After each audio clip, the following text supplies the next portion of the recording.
이제 저희 산림공학 문제 풀어보도록 할게요. 61번 되겠습니다. 포장을 하지 않은 임도 노면의 경우에 횡단 기울기 시설 기준을 냈습니다. 횡단 기울기 수목이 아니고 저 임도를 횡단하는 단면을 이렇게 절단하였을 때 기울기죠. 보통은 중앙 부분을 높게, 양쪽 길가 쪽을 낮게 했죠. 그래서 물이 양쪽으로 흐를 수 있도록, 배수될 수 있도록 그것이 횡단 기울기였습니다. 자, 횡단 기울기의 시설 기준을 해서 저희가 포장도는 1.5에서 2%, 세석도 사리도는 3에서 5% 이렇게 외웠었습니다. 자, 회석도 사리도라는 것은 포장을 하지 않은 거예요. 자갈이나 아니면 깬돌이나 자갈로 깔아놓은 거. 그것이 바로 세석도 사리도잖아요. 그렇죠? 이것은 포장을 하지 않았다는 뜻이에요. 즉 포장하지 않은 도로는 보통 3에서 5%이고 포장한 도는 1.5에서 2%이다라는 거 꼭 외우셔야 된다고 했었습니다. 근데 여기서 지금 문제가 바로 나왔네요.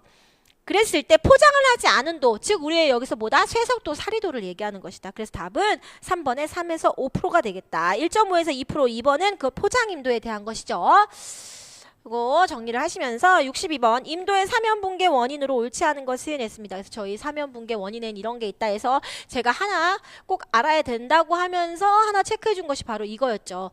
요 문제와 함께 항상 공급수압의 감소가 많이 나온다. 공극수압이라고 하는 것은, 공극이라는 것은 토양 알갱이와 알갱이 사이의 어떤 빈 공간을 얘기합니다. 그 안에 수분이 차 있다는 것이에요. 그러면 토양 알갱이와 알갱이에 차 있는 수압이 증가를 하면 수분이 이동을 하게 됩니다. 수분이 이동한다는 것은 흙이 흘러내린다는 뜻이에요. 그렇게 됨으로써 붕괴가 일어날 수 있다는 얘기죠. 그렇기 때문에 증가가 맞는 거지 감소와 섞여 나오면 틀리게 된다는 얘기입니다. 나머지 것들은 읽어보면 당연하다라는 생각이 듭니다. 그렇기 때문에 조금만 정리를 하시면서 그래서 1번부터 62번에 1번 사면토양의 점착력이 감소. 토양의 점착력이 감소하면 붙어있는 성질이 감소하기 때문에 흘러내리겠죠. 붕괴가 되겠죠. 62번에 2번 사면토양의 공극수압이 감소 옳지 않은 것 바로 나왔네요. 방금 말씀드렸던 공극수압이 감소가 아니고 공극수압의 증가입니다. 그쵸? 증가하기 때문에 붕괴를 한다는 얘기. 3번에 온도변에 의한 사면토양의 입자가 늘어났다, 줄어들었다를 반복하면서 붕괴하게 되겠다라는 것. 4번에 눈 및 빗물로 인한 사면토양에 과다한 하중이 발생하면 무거워지니까 흘러내리고 붕괴하게 되겠죠. 그렇기 때문에 답은 2번이 되겠습니다. 자, 63번. 스키더 또는 타워야더 등에 의해 집재된 집재목의 가지 제거, 절단, 초두부 제거, 집적 이런 것 등의 모든 작업을 바로 뭐라고 그런다? 조제 작업. 원목을 정리하는 작업, 조제 작업을 전문적으로 실행하는 기계는 그래서 저희 고성능 인목 수학 기계에서 이거 중요하다 했죠. 이것도 다 노란색이었죠. 그래서 제가 이거 트리펠러, 펠러 번처, 프로세서, 하베스터 이거는 꼭 외우셔야 된다고 했습니다. 정리하시면서 한번 볼게요. 자, 트리펠러. 제가 펠러 이러면 목을 자르는 거라 했죠. 그러니까 트리펠러면 수목의 목을 자르는 거예요. 즉 뭐냐? 벌도만 한다라는 얘기예요. 트리펠러는 벌도만이에요.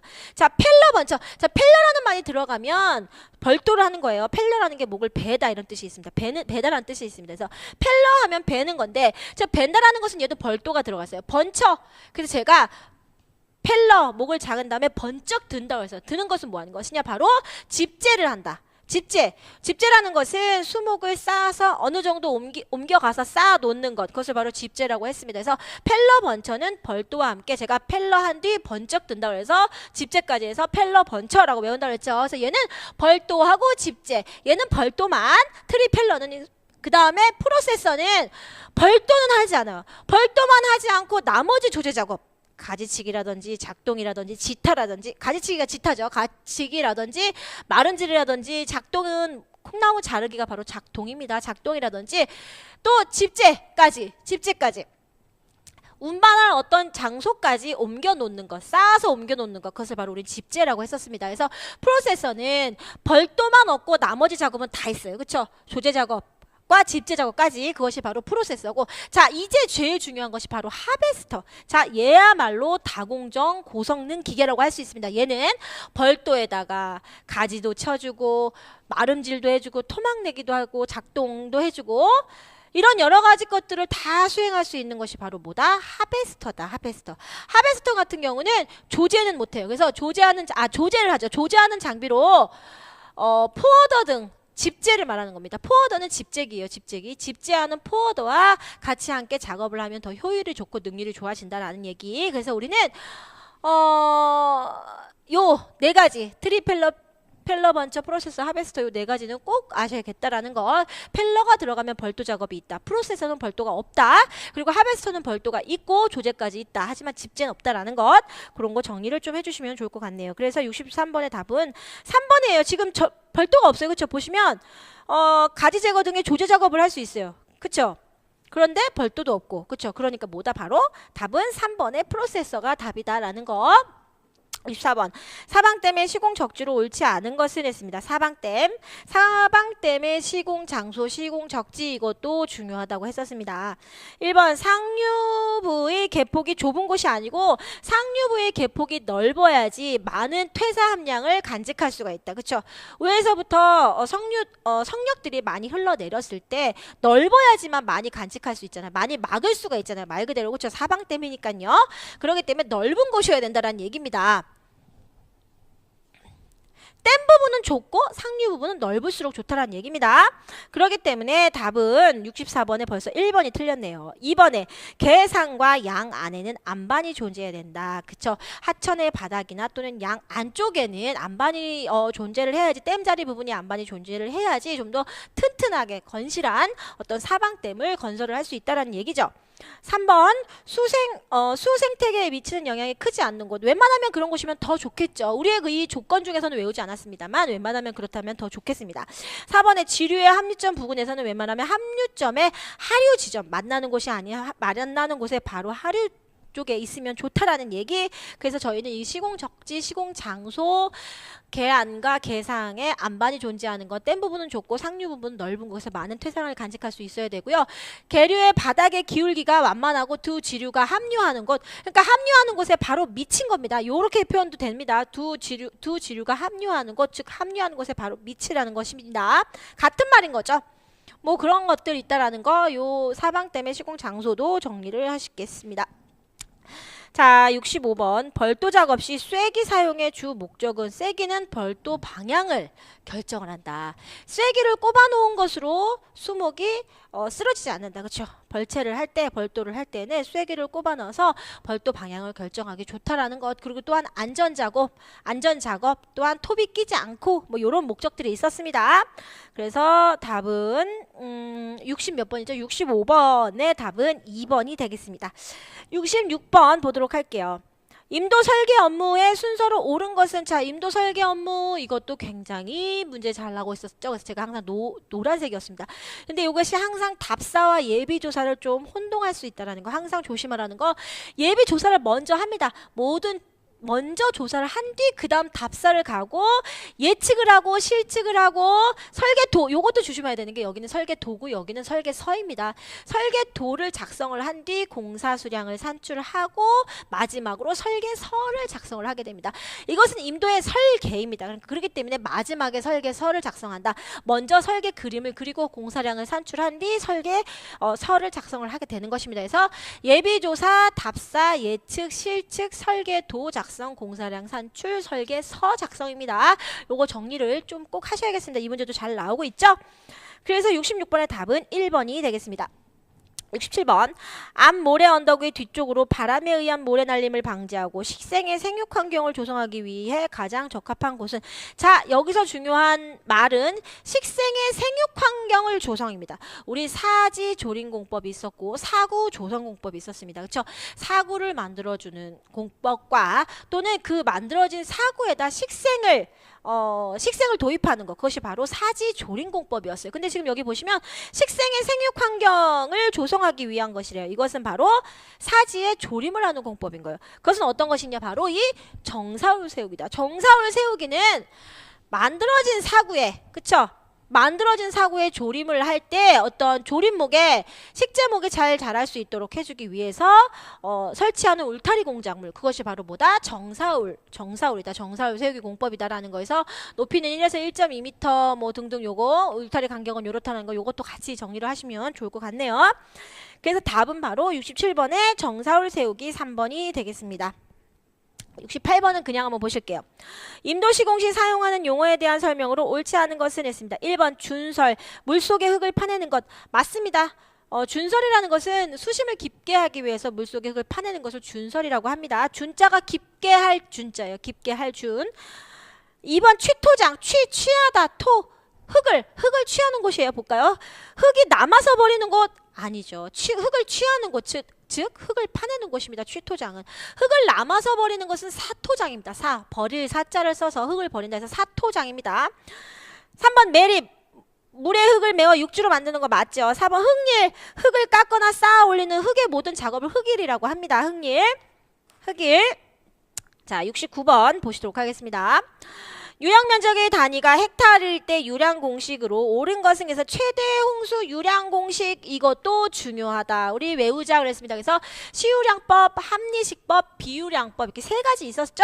그중에 우리 시유량법과 합리식법은 식들을 꼭 외워주셔야 된다고 제가 그랬었습니다. 그쵸? 그래서 최대 홍수 유량 구하는 공식 그 중에 합리식법 같은 경우는 시유량법도 많이 나옵니다만 시유량법이 더 많이 나오죠. 합리식법도 잘 나오고 있습니다. 자, 합리식법은 헥타르일 때 있고 제곱킬로미터일 때 있다. 근데 저희는 이제 이 중에 아무거나도 하나만 우선 외우자. 근데 저는 이제 헥타르로 외우자 그랬죠. 그래서 CIA는 합리적이야 이렇게 외우죠. 그래서 CIA 우리 뭐 경찰 관련된 무슨 조직 있죠. CIA 그쵸? CIA는 합리적이야. 그래서 합리식법의 헥타르일 때 Q는 0.002778 CIA 말했습니다. 공이 두 개예요. 공이 두 개가 없이 그냥 0.2778은 제곱킬로미터일 때 그리고 CIA 해준다라는 것. 요거 합리식법은 요런 게 있다는 거 좀 정리를 하시면서 합리식법에서 헥타르일 때니까 당연히 0.002778 CIA라는 거. 그래서 답은 4번이 되겠습니다. 70번도 그냥 한번 보실게요. 횡단 배수구 설치에 대한 설명으로 옳지 않은 것은 임도를 횡단하여서 설치하는 배수구입니다. 1번 옆도랑의 물을 처리하기 위해 설치. 그쵸? 옆도랑 임도의 옆으로 흐르는 옆도랑의 물이 횡단 배수구를 통해서 흘러내려가겠죠. 그쵸? 맞습니다. 2번에 표면 배수 또는 지하 배수를 처리하기 위한 설치. 그쵸?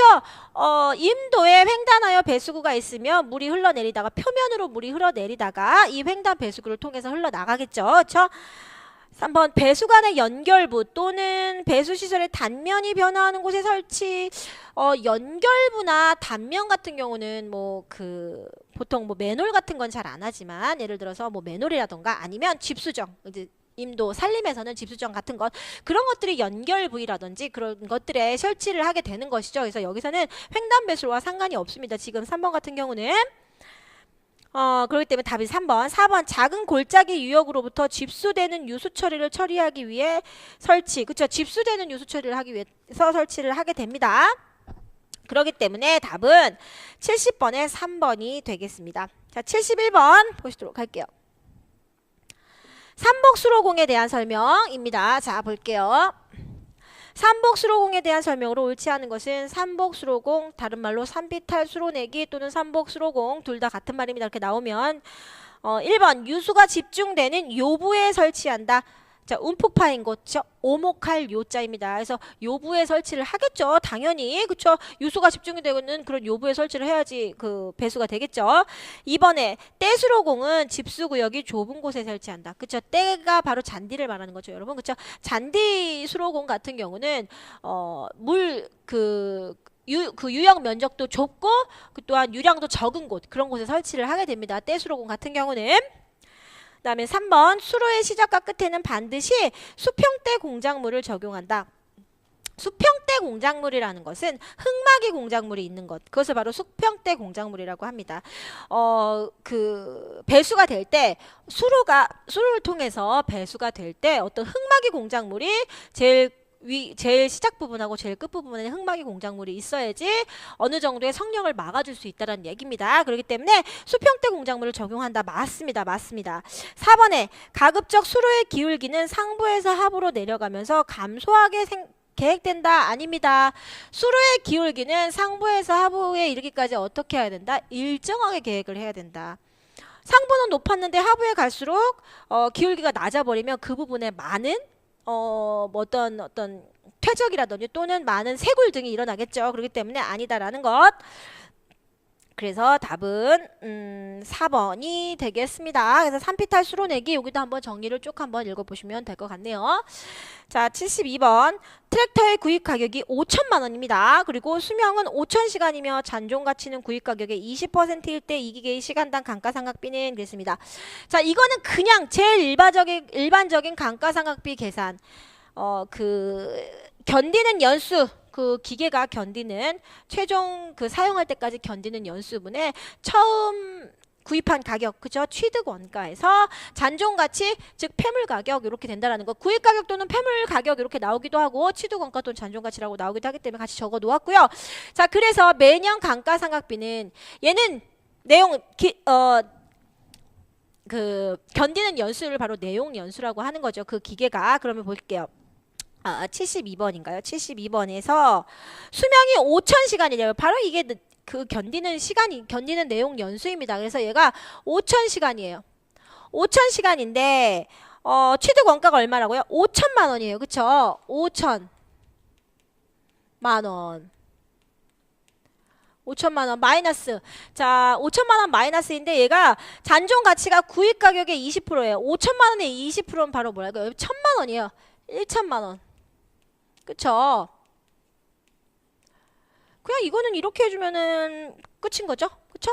그래서 취득원가 5천에서 잔존 가치가 그냥 20%로 나왔으니까 5천에 20%니까 바로 1,000만 원인 거죠. 그래서 5천. 그럼 여기 4천이 되고 4천을 5천으로 나눠주면 얼마가 된다고 바로 여러분? 8천 원이 되겠습니다. 8,000원이 되겠습니다. 5천만 원에서 1천만 원 빼준 뒤 얘를 5천으로 나눠주면 8천만 원이 되겠습니다. 8천만 원이 아니고 8,000원이에요, 여러분. 그래서 이것은 정액법으로 푸는 방법이었다라는 거 한번 정리를 다시 한번 해주시면 좋을 것 같네요. 그렇게 됨으로써 방금 한 것은 5,000시간이니까 시간당 8,000원의 감가상각이 되는 것이죠. 자, 그 다음에 73번.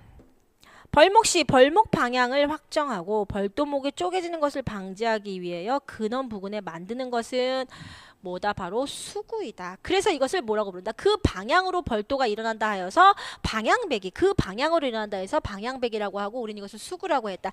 그 뒤에 반대표 쪽에 해주는 것을 바로 추구, 따라서 배준다 해서 따라배기라고 한다라는 것. 뭐 그래서 수구와 추구, 뭐 벌도맥 이런 내용 다 정리를 하십니다. 저희 제가 지금 일일이 다 설명은 못 드립니다. 그러니까 여러분 한번 정리를 좀 하시고 그 수업 시간에 했던 거 한번 찾아보시고 하시면 되겠습니다. 모르는 내용 있으시면. 자, 그래서 답은 73번에 2번이 되겠습니다. 자, 74번 가선 집재 작업이 수행 가능한 장비로 가장 효율적인 것은 가선 집재 같은 경우는 보통 어떤 데 적용을 하냐면요. 경사가 60% 이상의 어떤 산림지대 같은 데에서 적용하는 것이 바로 이 가선 집재입니다. 그렇죠? 어떤 선을 통해서, 그쵸? 선을 통해서 집재를 하게 되는 것이 바로 가선 집재였고요. 그런 것에는 야더 집재기가 있고 타워 야더라는 게 있다라는 것. 요런 것들이 다 가선 집재기다라는 것. 그래서 뭐 우리 이동식 타워 야더와 야더 집재기의 장단점 뭐 이런 것들도 배웠었지요. 그래서 그거 정리를 하시면서 그래서 답은 74번에 4번에 타워 야더가 되겠고 지금 하베스터 펠러번처 프로세서 이것은 다 뭐다? 우리 고성능 수학 기계였죠. 인목 수학 기계였죠. 그래서 답은 4번이 되겠습니다. 75번 중력 침식에 속하지 않은 것은 해안사고, 4번의 해안사고는 바람 침식, 즉 풍식에 의한 거였다. 그래서 저희 가속 침식에는 수식, 중력 침식, 풍식이 있었고 주로 이 중력 침식과 함께 이 지중 침식이 섞여 나온 경우가 많아서 같이 좀 알아주셔야 된다 했죠. 지중이라는 것은 땅 지 가운데 중에서 땅 안으로 물이 흘러서 일어난 침식입니다. 중력 침식이 아닌 땅 안으로 물이 흘러서 일어나는 침식. 그래서 얘는 수식이었다라는 거. 이것이 섞여서 같이 잘 나온다라는 거 정리를 하시겠습니다. 답은 그래서 4번이 되겠습니다. 자, 76번 지선임도 밀도가 빨리빨리 풀을게요. 지금 76번 지선임도 밀도가 10m/헥타르이며 임도 효율 요인이 4인 경우 트랙터를 이용한 평균 집재 거리는 했습니다.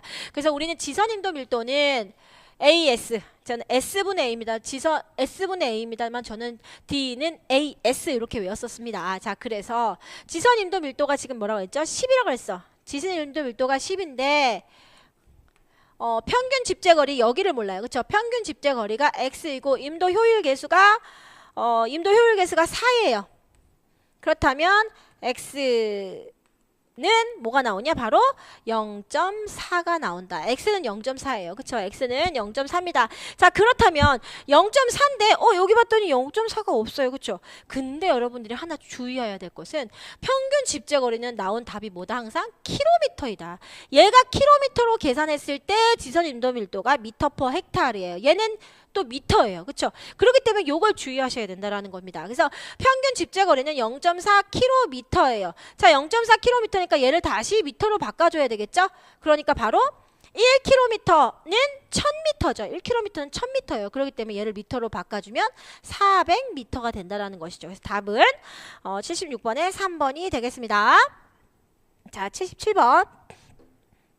단면 A의 면적은 180, 단면 B의 면적은 600. 두 사이의 거리가 20m일 때 양단 면적 평균법. 뭐 이건 간단한 거죠. 두 면적을 더한 뒤 2로 나눠요. 평균을 낸 뒤 그다음에 그 길이만큼 곱해주면 되겠습니다. 그쵸? 바로 요건 거죠. 그래서 2분의 뭐죠? 180에다가 60, 180에다가 600, 60이 아니고 곱하기 두 단면 사이의 거리가 바로 20m를 해주면 7,800이 되겠습니다. 뭐 요건 요렇다라는 것. 자, 그다음에 78번 보도록 할게요. 그냥 볼게요. 시멘트 저장 중에 공기 중의 수분을 흡수하여 경미한 수화작용을 일으키고 그 결과 생긴 수산화칼슘이 공기 중의 이산화탄소와 결합하여 탄산칼슘이 만들어져 시멘트 강도가 약해지는 작용은 뭐라고 부르냐? 풍화이다. 풍화. 즉 시간이 지남에 따라서 시멘트의 강도가 적어지는 것, 그것을 바로 풍화라고 부릅니다. 그 때문에 78번에 1번이 되겠습니다. 자, 79번.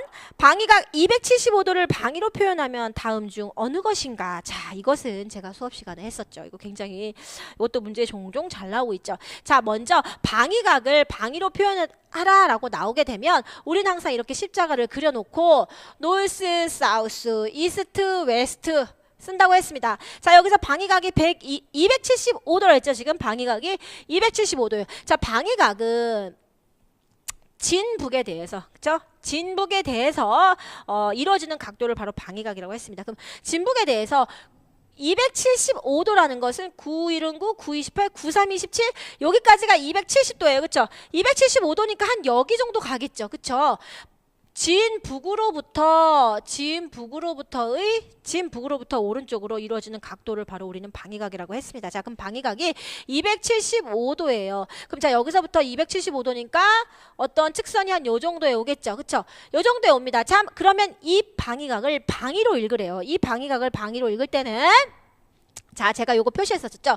자, 위쪽, 자, 상방 쪽에 있는 것은 위쪽에서 아래쪽으로 내려오면서 오른쪽, 위쪽에서 아래쪽으로 내려오면서 왼쪽. 자, 그리고 아래쪽에 있는 것은 아래에서 위로 가면서 오른쪽, 아래에서 위로 가면서 왼쪽. 자, 그러면 이쪽 부분에 있을 때는 이렇게 읽으라는 뜻입니다. 이렇게. 자, 이쪽 부분에 있을 때는 이렇게 읽으라는 뜻입니다. 그럼 놀스부터 있습니다. 놀스. 자, 이렇게 읽으려면 이렇게 읽는다는 것은 이쪽의 각을 읽으라는 소리입니다. 자, 이렇게 읽으라는 것은 이쪽의 각. 이렇게라는 것은 이쪽의 각, 이렇게라는 것은 이쪽의 각을 읽는다는 겁니다. 다시 여기 설명을 드릴게요. 자, 이렇게 가는 것은 이쪽의 각을 읽고, 자, 이렇게 내려온다는 것은 여기각, 이건 여기각, 이건 여기각을 읽으라는 소리입니다. 제가 이렇게 표시를 해 놓은 것들은. 자, 그렇다면 여기서부터 내려오면서 여기를 읽는데 각을 읽습니다. 자, 이게 275도니까 여기까지가 270도니까 여기는 여러분 5도예요. 그쵸? 여기까지가 270도니까 나머지 부분은 5도예요. 그쵸? 5도면 이 부분이 직각으로 90도니까 90에서 5도를 빼면 얘는 85도예요. 그쵸, 여러분? 85도예요. 자, 그러면 N 85도 그 다음에 이 W를 읽어야 되죠. 웨스트. 그래서 N 85도 W다. 그래서 답은 1번이 되겠네요. 그쵸? N 85도 W. 뭐 또 하나 간단하게 또 하나 예를 들어 본다면 답은 이거예요. 그쵸? 답은 이거고, 자, 간단하게 예를 들어 본다면, 자, 만약에 자, 이 부분에 있고 여기가 40도라고 해요. 그럼 자, 이거 방위 한번 읽어볼까요? 방위각 한번 읽어볼까요? 그러면 N 40도 E 이렇게 된다는 얘기입니다. 그쵸? 간단하죠? 그래서 답은 1번이 되겠고요. 자, 80번 마지막으로 읽어보도록 하겠습니다. 80번. 임도의 너비 설치 기준으로 옳지 않은 것을 했습니다. 1번 배양곡선지의 경우 유효 너비가 6m 이상으로 한다고 하였죠. 중요하다고 했었습니다. 알고 계셔야겠습니다. 2번 기럽개와 옆도랑의 너비는 각각 50에서 1m 범위로 하고요. 50cm에서 1m 범위. 3번 임도의 곡선 반경이 10m 이상일 경우 곡선부 너비를 확대한다. 10m 이상일 경우 확대합니다. 너무 길기 때문에 반경이 너무 길기 때문에. 4번 기럽개 및 옆도랑을 포함한 임도의 너비는 3m를 기준으로 한다. 이것도 되게 제가 꼭 알고 계셔야 된다고 했습니다. 기럽개와 옆도랑의 너비는 어떻게 한다? 제외한 임도의 유효 너비라는 것. 유효 너비라는 것은 이 기럽개나 옆도랑 쪽의 것은 제외한 진짜 임도만의 폭, 그것을 유효 너비라고 하고 그것은 바로 몇 미터이다? 3미터이다. 근데 여기서 지금은 옆도랑을 포함한 임도의 너비가 3미터니까 아니죠. 그렇죠? 그렇기 때문에 요게 틀렸다라는 것. 그래서 답은 80번의 답은 4번이 되겠습니다. 자, 저희 이렇게 해서 산업기사 2회 문제 끝까지 한번 다 풀어보았고요. 시간이 좀 많이 걸렸네요. 자, 이번 시간 문제풀이 또 수고하셨고요. 다음에 또 뵙겠습니다. 수고하셨습니다.